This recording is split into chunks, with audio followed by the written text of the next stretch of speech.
Every collapse creates a vacuum, and in China's long history, vacuums never stay empty. They pull in ambition, loyalty, fear, and hope, swirling together until a new center of gravity emerges. After the fall of Wang Mang, that center began to form around a man who never sought power, until power sought him. Welcome to our 8th episode of Interruption of the Han Dynasty by Wang Mang, Establishment of the Shen Dynasty. Let's begin our new episode. When the Red Eyebrows seized Chang'an and slew Wang Mang, they expected the empire to kneel before them. They believed they had restored cosmic order. They believed heaven favored them. For a moment, they even believed they could rule. But revolutions rarely understand what comes after victory. In the capital, the rebels celebrated wildly, too wildly. They looted storehouses, seized treasures, demanded tribute, and treated the palace as spoils of war. Citizens who had welcomed them as liberators now feared them as conquerors. Discipline frayed, leadership splintered, factions fought among themselves. Wine replaced strategy, greed replaced purpose. Meanwhile, across the countryside, smaller rebel groups mimicked their behavior, assuming that order no longer existed. County seats burned, magistrates fled, bandits multiplied. China fell into a vacuum, not just political, but moral. In this fractured landscape, whispers of a new figure spread slowly at first, then with gathering momentum. He was not a warlord, not a prophet, not a rebel chief painted with red eyebrows. He was a scholar, a gentleman, and a descendant of the Han imperial clan. His name was Liu Xiu.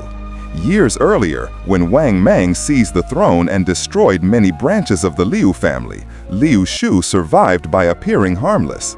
He never raised his voice, never boasted, never displayed ambition. Instead, he studied, farmed, and waited, not for destiny, but for safety.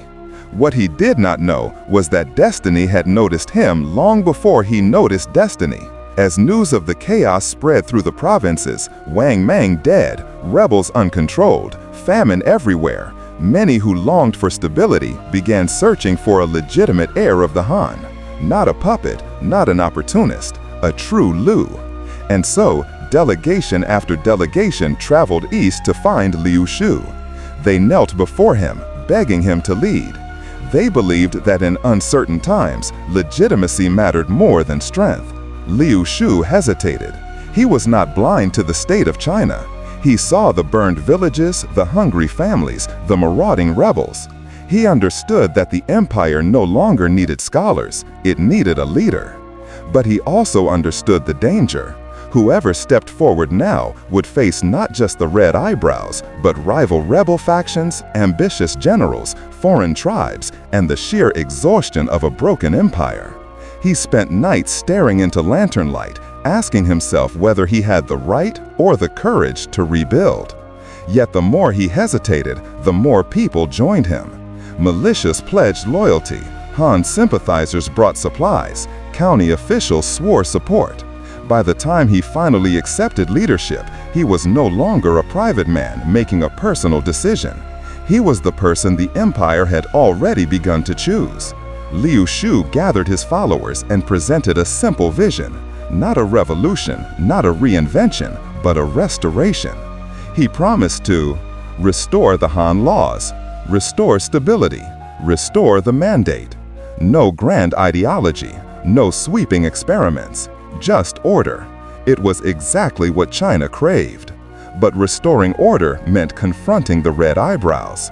They were still the largest armed force in the region, but they were not a unified army. Their power came from numbers, and numbers alone cannot govern. Their leaders argued over direction. Their troops quarreled over loot. Their temporary emperor, a distant Han relative they installed as a puppet, had no authority. Reports soon reached Liu Xiu of atrocities in the capital: forced labor, chaotic taxes, uncontrolled violence. The very people who supported the rebels now begged for rescue.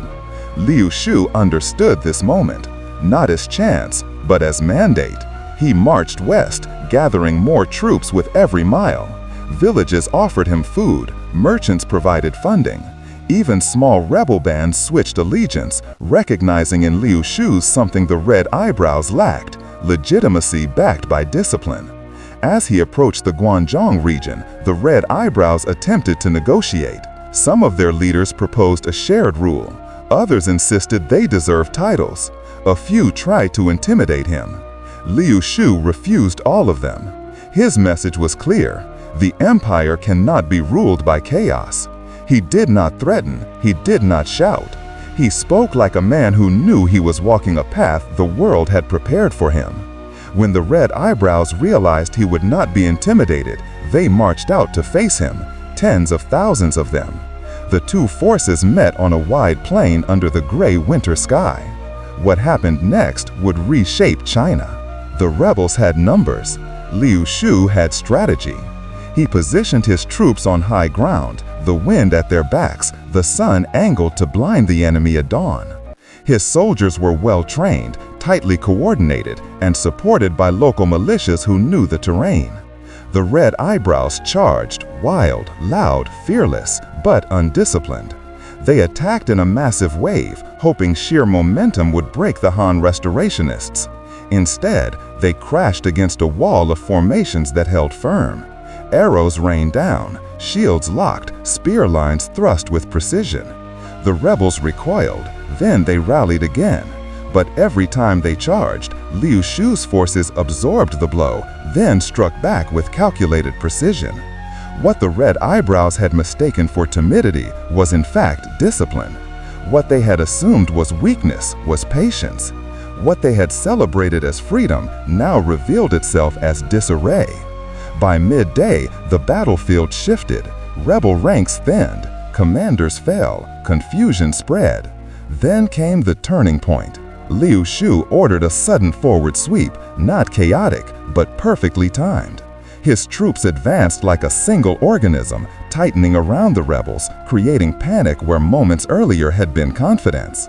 The Red Eyebrows broke. They fled in all directions, some to the hills, some back toward Chang'an, some abandoned the revolution altogether. But by nightfall, they were no longer a threat. The empire had seen what it needed to see. There was a leader again. When the people of Chang'an heard that Liu Xiu was approaching, they lined the roads, bowing, offering food, praying for the end of chaos. Even some former rebels threw down their weapons and begged for pardon. Liu Xiu entered the capital not as a conqueror, not a tyrant, but a restoration. He ordered protection for citizens, respectful treatment of captives, and immediate stabilization efforts. His first action was symbolic but vital. The puppet emperor installed by the Red Eyebrows was given a dignified retirement instead of execution. Liu Xiu understood that mercy could unify a nation faster than fear. His second action was practical. He re-established the old Han bureaucracy, reinstating capable officials regardless of whether they had served the Shen dynasty or the rebels. His third action was strategic. He declared that China needed healing, not vengeance. It was the opposite of the world Wang Mang had left behind, a world of punishments, forced reforms, and ideological rigidity. Liu Xiu's approach was flexible, pragmatic, and deeply human. And China responded. Trade routes reopened, refugees returned home, military units swore allegiance to the restoration, famine relief efforts expanded with efficiency unseen in years. Piece by piece, Liu Xiu stitched the torn fabric of the empire back together. But the work was far from over. Other rebel factions remained. Rival claimants to the throne still existed. Regional warlords tested their power. Foreign tribes watched the shifting political winds. Yet the most important battle had already been won. Not the one fought with swords, but the one fought for legitimacy. People believed in Liu Xiu, and belief in ancient China was the foundation of the mandate. As winter melted into the pale blossoms of early spring, a quiet ceremony unfolded in the restored capital. Surrounded by officials, soldiers, and representatives of the people, Liu Xiu accepted the imperial seal.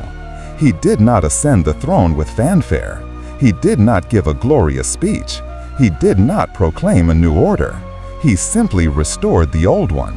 From that moment, he became Emperor Guangwu, the founder of the later Han, a dynasty that would endure for nearly 2 centuries. The vacuum was gone, the chaos had meaning again, and the world Wang Mang had tried to reinvent was finally at rest. History does not always reward visionaries, but it almost always rewards those who restore stability. Dear viewers, thank you all for watching our 8th episode. The 9th episode will be uploaded very soon.